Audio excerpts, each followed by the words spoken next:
Let me ask you something. Think about the smartest person you have ever known. Maybe it was someone from school, someone who understood things before anyone else in the room, someone who got the answers right without studying, someone who, when they spoke, people stopped and listened. Now tell me honestly, where are they today? If you are like most people, the answer surprises you. Some of those brilliant minds, those people you once thought would change the world, are not where you expected them to be. Maybe they are in a job they hate. Maybe they gave up on their dreams a long time ago. Maybe life did not turn out the way everyone predicted. And here is what makes this strange. The people who were average, the ones no one expected much from, sometimes those are the ones who went further. So what happened? This is one of the most fascinating questions in all of psychology. And today we are going to explore it together. We are going to look deep into the minds of intelligent people and ask a question most videos never ask. Not how to become smarter, but why smart people fail. And I promise you this, by the time this video ends, you will never think about intelligence the same way again.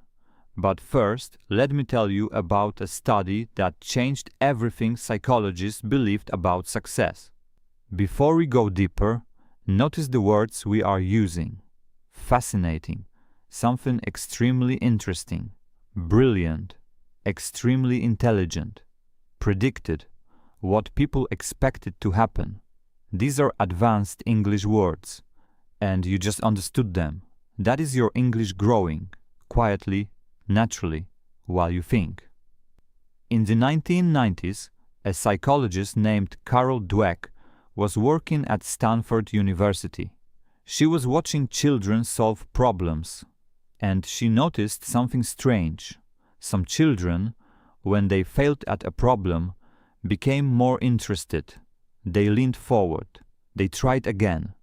They wanted to understand why they failed. But other children, and these were often the ones who had been told they were smart, these children did something completely different. They gave up. Not immediately, but slowly, quietly, they stopped trying. They started choosing easier problems. They started avoiding challenges. And the more Dweck watched, the more she realized that something very specific was happening inside the minds of these two groups of children.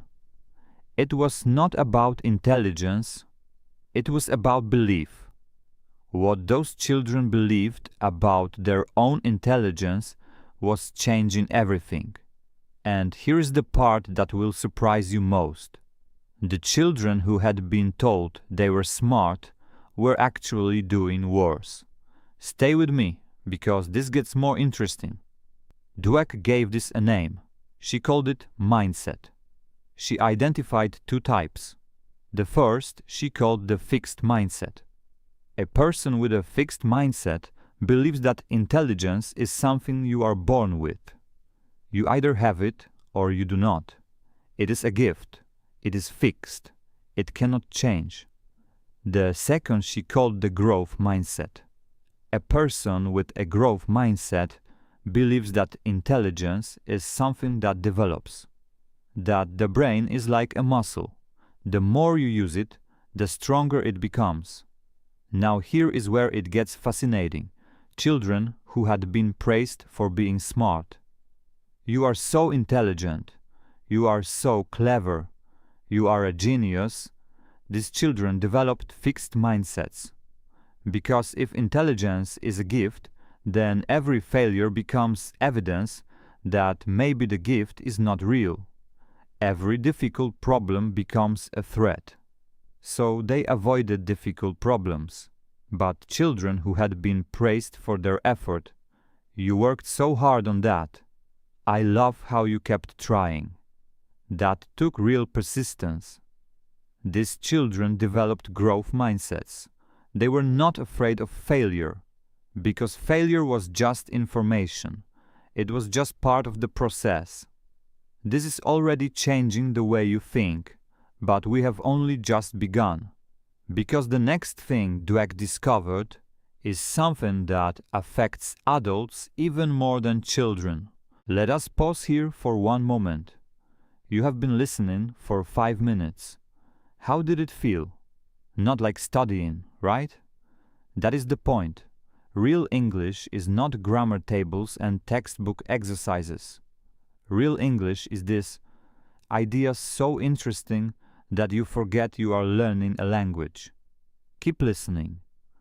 Your brain is absorbing everything. There is a phenomenon that psychologists call impostor syndrome. Maybe you have heard of it, but let me explain it in a way that might surprise you.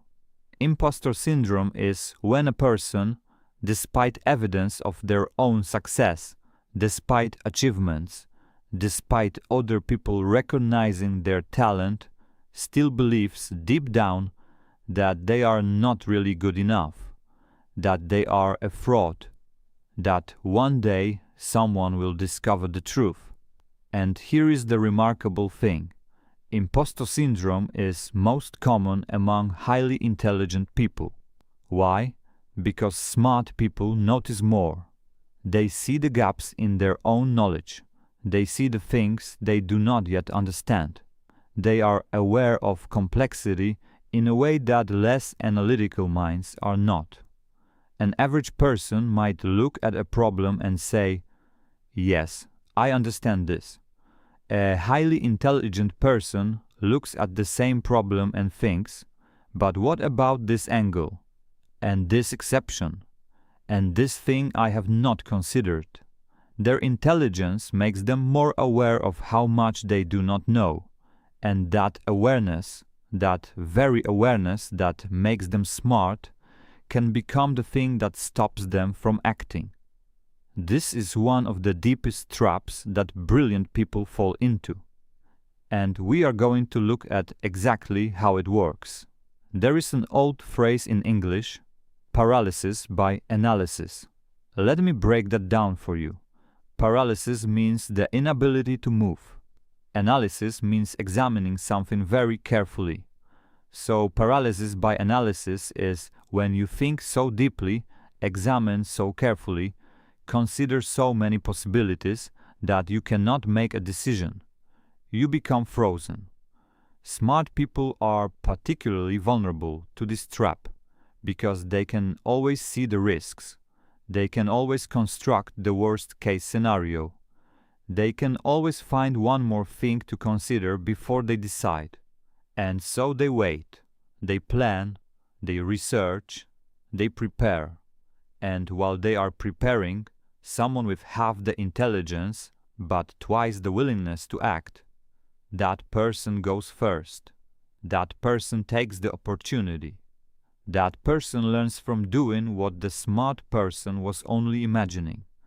Think about someone you know who started something, a business, a project, a creative idea, and everyone around them said, "But have you thought about this risk? Have you considered this problem? What about this failure?" And maybe that person said, "No, but I will figure it out as I go." The person who acts without perfect information often learns faster than the person who waits for certainty. Because certainty in most of life's important decisions never comes.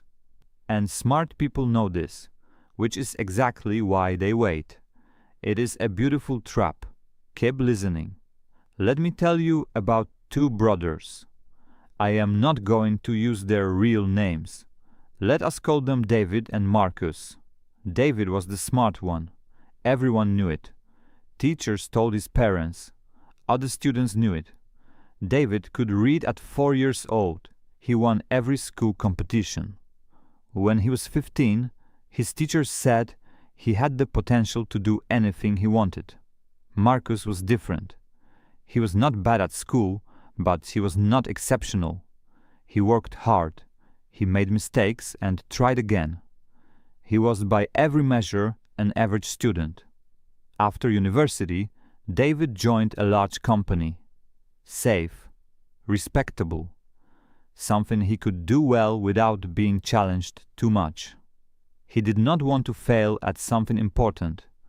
He did not want people to see that maybe he was not as brilliant as they thought. Marcus started a small business. It failed in the first year. He started another one. That one also failed. He started a third one. You can probably already see where this story is going. But here is the part of this story that most people miss. It is not really about success and failure. It is about something much more fundamental, about what we use our intelligence for. And that is what we are exploring next. Notice how this story uses the past tense naturally. David was the smart one. Marcus started a business. It failed. He started another one. When you tell stories in English, the past tense gives everything a rhythm. It moves forward. It creates momentum. And now, so does your English. Here is an idea that might be uncomfortable, but stay with me. For many intelligent people, their intelligence is not just a tool. It is a shield. A shield against what? Against failure. Against looking foolish. Against the possibility that maybe they are not as special as everyone always told them they were. Because here is the hidden cost of being called gifted as a child. People expect great things from you. And the more they expect, the more you have to lose. If you are average and you try something and fail, people say, "Oh, well, he tried. Not everyone can do it." But if you are brilliant and you try something and fail, people notice differently. They whisper. They revise their opinion of you.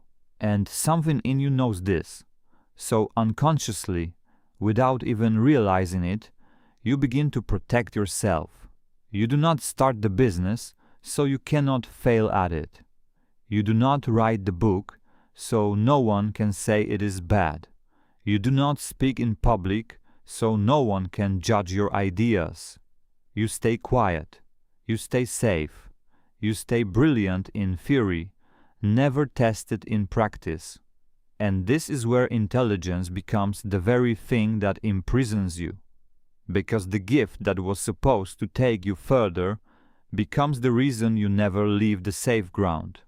But there is a way out, and it starts with understanding something about the brain that most people never learn. Modern neuroscience, the science of the brain, has shown us something remarkable. The brain does not like uncertainty. When we face an unknown outcome, the brain activates the same regions that respond to physical danger. In other words, the brain treats uncertainty like a threat. This was useful for our ancestors. If you heard a strange sound in the forest, treating it as a potential danger kept you alive. But today, that same mechanism fires when you think about sending an important email, when you think about having a difficult conversation, when you think about starting something new.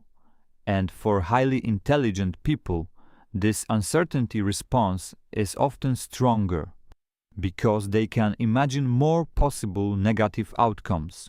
They can construct more detailed scenarios of what could go wrong. The brain says, "I can see 17 ways this could fail. Therefore, do not start." But here is what the brain does not naturally account for. The cost of not starting. The cost of watching years pass while you wait for the perfect moment that never comes. Scientists have a term for this. They call it the omission bias. We feel the pain of things we do more than things we do not do. But over a lifetime, it is the things we did not do that cause the deepest regret.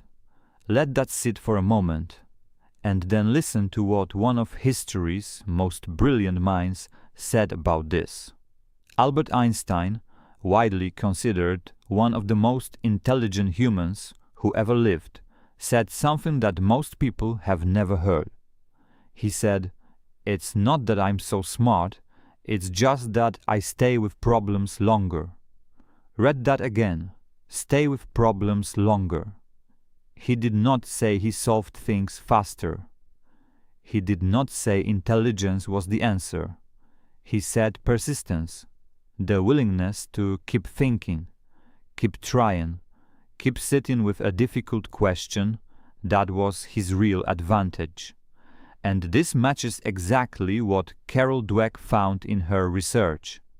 The children who succeeded were not the ones who found things easy. They were the ones who did not stop when things became difficult.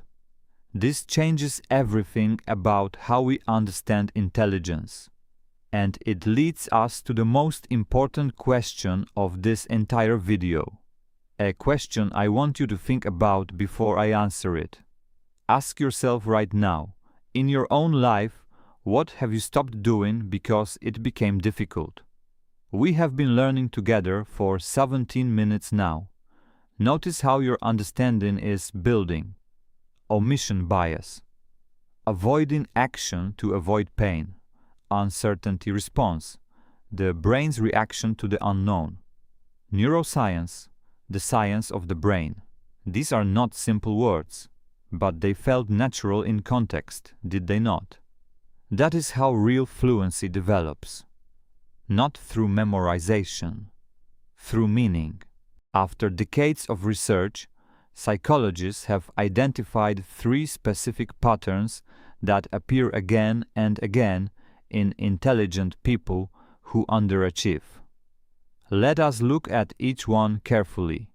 The first pattern is called self-handicapping. Self-handicapping is when a person creates obstacles for themselves before they try something. And the reason is subtle but powerful. If you have an excuse for failure before it happens, then failure cannot prove you are not smart. For example, you have an important presentation at work. Instead of preparing thoroughly, you spend the night before doing other things. You go to sleep late. You arrive less than ready. And if the presentation goes badly, you have an explanation. I didn't prepare enough. I didn't sleep. It was an unusual day. Your intelligence is never truly tested, and therefore your intelligence can never be truly disproven. This sounds absurd when we describe it clearly, but research shows that highly intelligent people do this more often than average. Because the stakes feel higher, failure has more to take away. But this is only the first pattern. The second one is even more surprising, and it explains something you have probably noticed in yourself or someone close to you, without ever having a name for it. The second pattern is perfectionism. Now, perfectionism sounds positive. I have high standards. I want things to be excellent. And at low levels, that can be true. But at high levels, perfectionism is a very effective way of never finishing anything. The perfectionist rewrites the first paragraph for the 5th time. They delay the launch because one small thing is not quite right. They do not share their work because it is not yet perfect. And not yet perfect can last forever. Here is the psychological truth about perfectionism. It is not actually about quality. It is about control. The perfectionist keeps working because as long as the work is not finished, it cannot be judged. It cannot fail. It cannot disappoint. Finishing is the moment of vulnerability. So the perfectionist does not finish. Intelligent people often struggle with perfectionism more than others because they have a detailed vision of what excellence looks like. They can see the gap between where they are and where they want to be, and that gap feels enormous, unbridgeable. But there is a paradox here that I want you to think about. The perfectionist, trying to avoid failure, often produces less and therefore fails more than the person who accepts imperfection and keeps moving. We will come back to this paradox. But first, the third pattern. And this one is the most dangerous of all. The third pattern is called the identity trap. This is what happens when a person's sense of who they are becomes completely attached to their intelligence. I am smart. Full stop. That is the identity. And when your identity is tied to something, you will protect it at all costs, even if that means not trying, because here is the terrible logic of the identity trap. If I am smart and I try something and fail, then the failure challenges my identity. It suggests maybe I am not as smart as I thought. And that is a threat not just to my success, but to who I am. The solution, unconsciously, is to not try, or to try things where success is guaranteed. This is why you sometimes see extremely intelligent people choosing small battles, easy victories, things they know they can win, not because they are lazy, but because the cost of failing at something important feels too high. And here is the cruel irony. The person protecting their identity as someone smart by avoiding challenges ends up becoming someone who never grew, never stretched, never discovered what they were truly capable of. The identity they were protecting became smaller than the person they could have been. Now, ask yourself honestly, have you ever done this? 3 key words from this section. Self-handicapping. Creating excuses before failure. Perfectionism. The need for everything to be perfect, often leading to paralysis. Identity trap. When who we think we are stops us from becoming who we could be. These concepts exist in psychology, and now they exist in your English vocabulary. Now I want to talk about the people who understood all of this, or at least felt it, and found a way through. Because this video is not about making you feel stuck, it is about showing you the door. Let me tell you about a woman named Barbara Corcoran. If you do not know her name, she is one of the most successful businesswomen in America. She built a real estate empire from nothing, starting with a $1,000 loan from her boyfriend. But here is the part of her story most people do not know. Barbara Corcoran was diagnosed with dyslexia as a child. She failed in school. She was told she was not academic. She was told more than once that she was not smart enough for certain things. And she believed it. For a while. But then she made a decision that changed her life. She decided that intelligence, the kind that shows up on tests, the kind that schools measure, was not the only kind that mattered.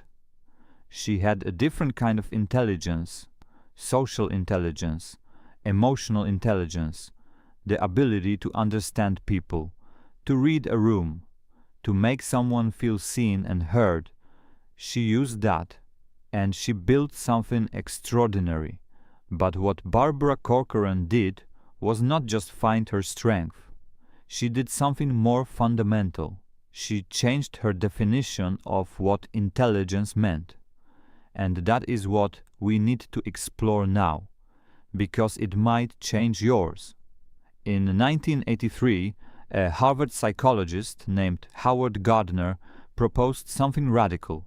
He suggested that the idea of a single intelligence, the kind measured by IQ tests, was too simple. He proposed that human beings have multiple intelligences, not one, but many. He identified 8 types: logical mathematical intelligence, the kind schools love and IQ tests measure; linguistic intelligence, the ability to use language skillfully; spatial intelligence, the ability to think in images and space, musical intelligence, bodily kinesthetic intelligence, the kind athletes and dancers have, interpersonal intelligence, understanding other people, intrapersonal intelligence, understanding yourself, and naturalist intelligence, understanding the natural world. Now, scientists still debate the details of Gardner's theory. Not everyone agrees with his exact categories, but the core idea changed how many educators and psychologists think about human ability, because it means that someone who struggles with mathematics might have extraordinary interpersonal intelligence, the ability to lead, to inspire, to build relationships. Someone who cannot read music might have remarkable spatial intelligence, the ability to design, to architect, to see structure where others see only chaos. And this brings us to something critical. Most smart people who fail are not failing because they lack intelligence. They are failing because they are measuring themselves against a definition of intelligence that does not fit who they are. They are using the wrong ruler. The question is not, am I smart? The question is, smart in what way? Richard Feynman was a physicist who won the Nobel Prize. By any traditional measure, he was one of the most intelligent people of the 20th century. But Feynman had a philosophy that set him apart from most brilliant people. He believed that if you truly understood something, you should be able to explain it simply. He famously said that if you could not explain something to a child, you did not really understand it yourself. This philosophy drove everything he did. He did not hide behind complexity. He did not use technical language to seem impressive. He pushed himself to understand deeply enough to communicate clearly. And this attitude, this willingness to be a perpetual student, to always ask, but do I really understand this? Kept Feynman growing his entire life. He did not protect his identity as a genius. He stayed curious. He stayed humble about what he did not know. And his intelligence grew not because he was born with more, but because he never stopped using it. There is a word for what Feynman had. And it is the single most important word in this entire video. But I am not going to tell you what it is yet. We have two more things to explore first. Because the answer will mean more if you arrive at it yourself. Let us take stock of where we are. Radical, extreme, very different from what people usually think. Propose, to suggest an idea formally. Perpetual, never-ending, continuing always. Communicate, to share information and ideas effectively. You have been listening for nearly 30 minutes. Your comprehension at this level of English is itself evidence of something important. We will return to that idea at the end. Let us talk about something uncomfortable. The education system in most countries around the world was designed for a specific purpose. It was designed to produce reliable, consistent workers for an industrial economy. People who could follow instructions, absorb information, and perform tasks accurately. For that purpose, IQ-style intelligence is very useful, and the students who scored highest on those kinds of tests were celebrated. They were told they were special. They were given the clearest path forward. But there were other skills the system did not teach. Skills that, in the real world, often matter more than raw cognitive ability. The ability to tolerate ambiguity, to sit with a problem that has no clear answer and keep working, to say, I do not know yet, and not be frightened by that. the ability to recover from failure quickly, not just academically, but emotionally, to feel the disappointment of something not working, and then, without spiraling into self-doubt, to try a different approach. The ability to collaborate with people very different from yourself, to disagree constructively, to change your mind when new evidence appears. The ability to take initiative, to look at an empty space and decide to fill it, not because someone told you to, but because you saw the opportunity yourself.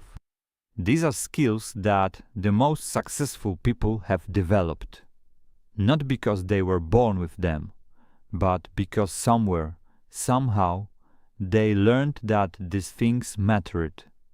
And the good news, the most important news of this entire video, is that every single one of these skills can be learned, not just by average people, but especially by smart people who already have the cognitive foundation. They just need to add something. Stay with me. In 1993, a Swedish psychologist named Anders Ericsson published research that became one of the most cited studies in the psychology of performance. He studied experts across many fields: musicians, chess players, surgeons, athletes, and he found something that contradicted the common belief that experts are simply born with more talent. He found that what separated the best from the merely good was not natural ability. It was a specific type of practice. He called it deliberate practice. Deliberate practice is not just doing something repeatedly. It is practicing in a particular way. You identify the specific thing you cannot do yet. You push yourself beyond your current ability. You get feedback on what went wrong. You adjust, and you do it again. This type of practice is uncomfortable by definition, because you are always working at the edge of your current ability. You are always in the territory where you might fail. And this is exactly why most intelligent people avoid it. Because deliberate practice requires you to spend a lot of time being not good enough yet. For someone whose identity is tied to being smart, being not good enough yet feels unbearable. So they practice the things they already do well. They stay in the safe zone.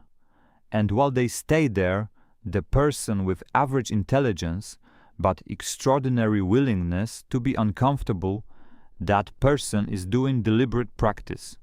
And slowly, surely, they close the gap, and then they pass. Now I want to introduce the word I promised you earlier. That word is humility, not weakness, not self-doubt, not the kind of humility that says, I am nothing, but the intellectual humility that says, I do not know everything. I can be wrong, and that is interesting, not frightening. The psychologist Adam Grant, who teaches at the Wharton School of Business, has written extensively about what he calls thinking like a scientist. Scientists, the good ones, hold their ideas loosely. They say, this is my current best understanding based on available evidence. And when new evidence arrives, they update. Most people do not think this way. Most people think like lawyers. They start with a conclusion, usually a conclusion that protects their identity, and they find evidence to support it. They dismiss evidence that contradicts it. Intelligent people often think like lawyers about themselves. They have already decided what they are capable of, and every piece of information they encounter, they filter through that decision. Intellectual humility says, maybe I was wrong about what I can do. Let me find out.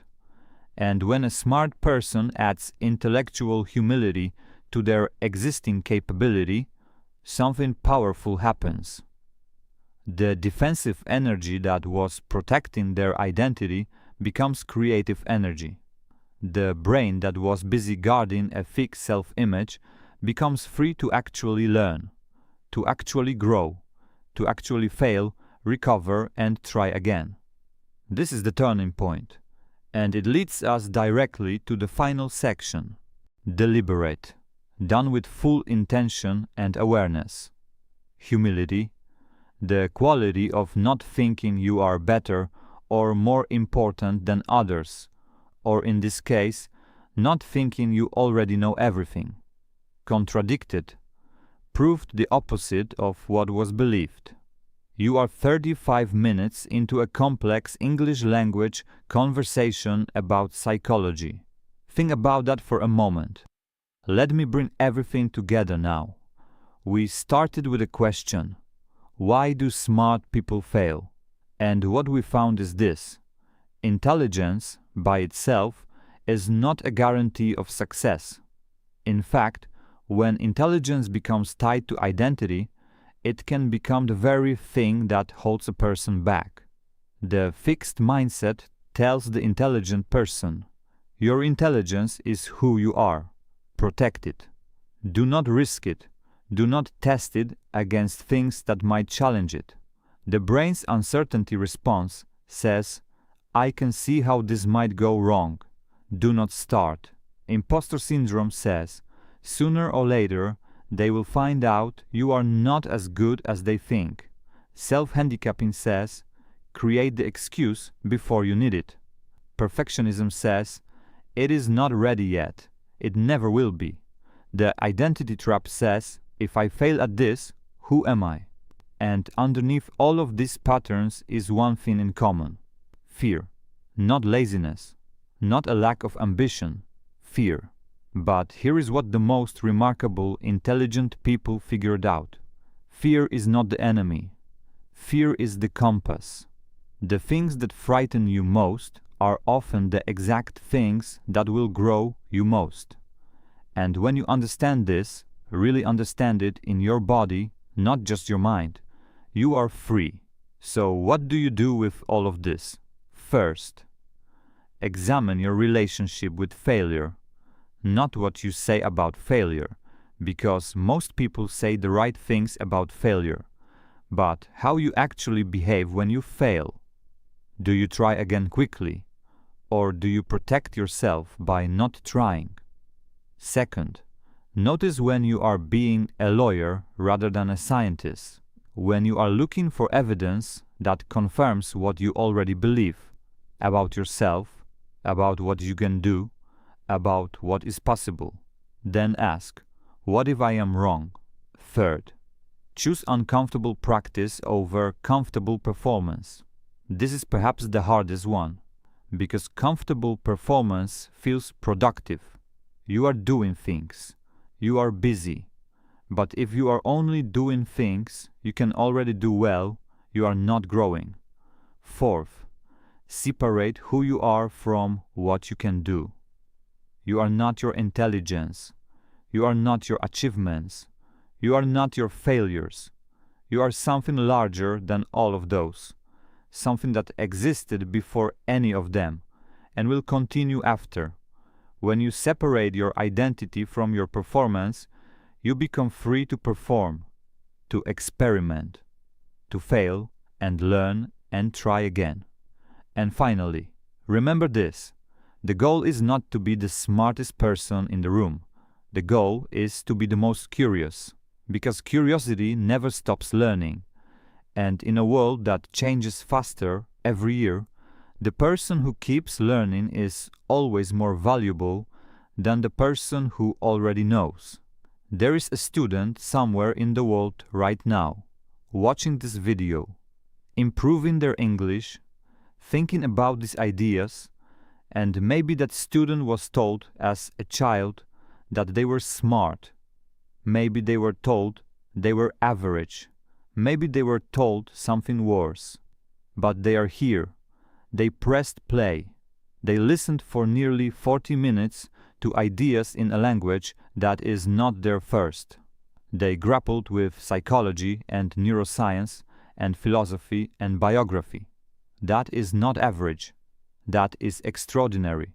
Not because of IQ, not because of any score on any test, but because of something much more durable, curiosity. The willingness to say, I want to understand this, and then to sit with it long enough to actually understand. That is intelligence. That is the kind that compounds over a lifetime. That is the kind that no one can take from you. And if you cultivate it, if you choose, again and again, the harder question over the comfortable answer, the growth over the safety, the experiment over the guarantee, then whatever your starting point, your ending point will be further than you ever imagined. Smart people fail when they protect what they have, instead of building what they could have. But you, the person who just spent 40 minutes learning, thinking, and growing, you are already doing something different. You are already on the other side of that trap. Now here is what I want from you. In the comments below this video, I want you to answer one question. Just one. What is one thing you have been avoiding? Not because you cannot do it, but because you are afraid of finding out you cannot do it well. Write it in English. Just one sentence. Do not worry about being perfect. The whole point of this video was that perfectionism is the enemy of progress. So write something imperfect and post it. Because when you write it, when you name it, something changes. The thing you are avoiding becomes real and specific instead of large and vague. And real specific things are much easier to address than large vague fears. Also, if you want to keep learning English through ideas that actually challenge your thinking, subscribe to this channel. Every video here is built the same way. We take a fascinating question, we explore it honestly, and along the way your English grows, not through drills or exercises, but through the only thing that actually works: real comprehension, real thinking, real English. I will see you in the next one. And remember, you are not here to protect your intelligence. You are here to use it.